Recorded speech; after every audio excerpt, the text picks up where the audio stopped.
સ્થાનિક સ્વરાજ્ય ચૂંટણીમાં ફરી ભાજપનો ભગવો લહેરાયો એવો માહોલ હતો અને કેટલી બેઠકો પર ભાજપનો વિજય થયો. સમગ્ર ગુજરાતમાં સ્થાનિક સ્વરાજ્યની ચૂંટણીમાં જ્યારે ભાજપનો ભગવો લહેરાયો છે, ગુજરાતની જનતા જનાર્દને જે ભારતીય જનતા પાર્ટીમાં વિશ્વાસ મૂકી અને નરેન્દ્રભાઈ મોદી સાહેબ, દેશના વડાપ્રધાન શ્રી અને રાજ્યના માનનીય મુખ્યમંત્રી શ્રી ભૂપેન્દ્રભાઈ પટેલ સાહેબને જે વિકાસની રાજનીતિમાં વિશ્વાસ મૂકી અને આજે ભારતીય જનતા પાર્ટીને ખોબલે ધોબલે મત આપી અને એના ઉમેદવારોને વિજય બનાવ્યા છે. સુરેન્દ્રનગર જિલ્લાની જે 32 જિલ્લા પંચાયત સીટ છે, 32માંથી 31 સીટ ભારતીય જનતા પાર્ટીના પક્ષમાં આવી છે.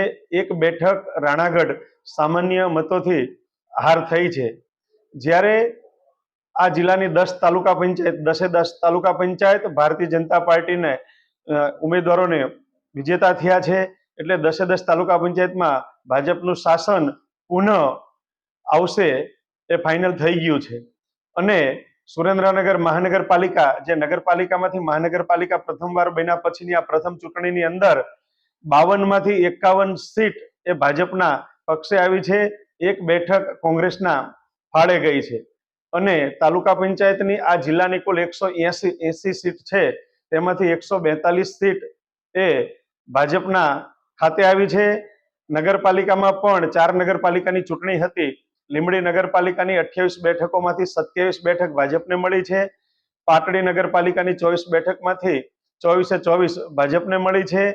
ચોટીલા નગરપાલિકાની 24 બેઠકમાંથી 20 બેઠક ભાજપને મળી છે. ધ્રાંગધ્રા નગરપાલિકાની 36 બેઠકમાંથી 32 બેઠક ભાજપને મળી છે. અને થાન નગરપાલિકાની એક પેટા ચૂંટણી હતી, એક સીટની, એ પણ ભાજપના પક્ષે આવી છે.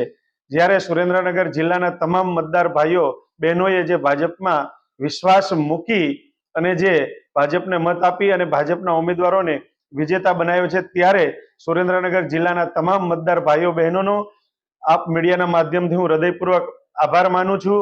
અને પુનઃ 5 વર્ષ આ વિસ્તારની લોકલ બોડીમાં સેવા કરવા માટે જનતાએ તક આપી છે, એટલે એમનો પણ આભાર.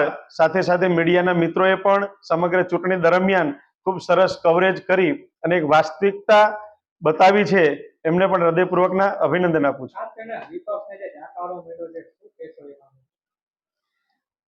વિપક્ષમાં જોવા જઈએ તો સામે એવું કોઈ સક્ષમ અને મજબૂત નેતૃત્વ જ નથી એમ, અને એ નેતાઓની પાર્ટી છે, કાર્યકર્તાઓની પાર્ટી નથી. જ્યારે ભારતીય જનતા પાર્ટીમાં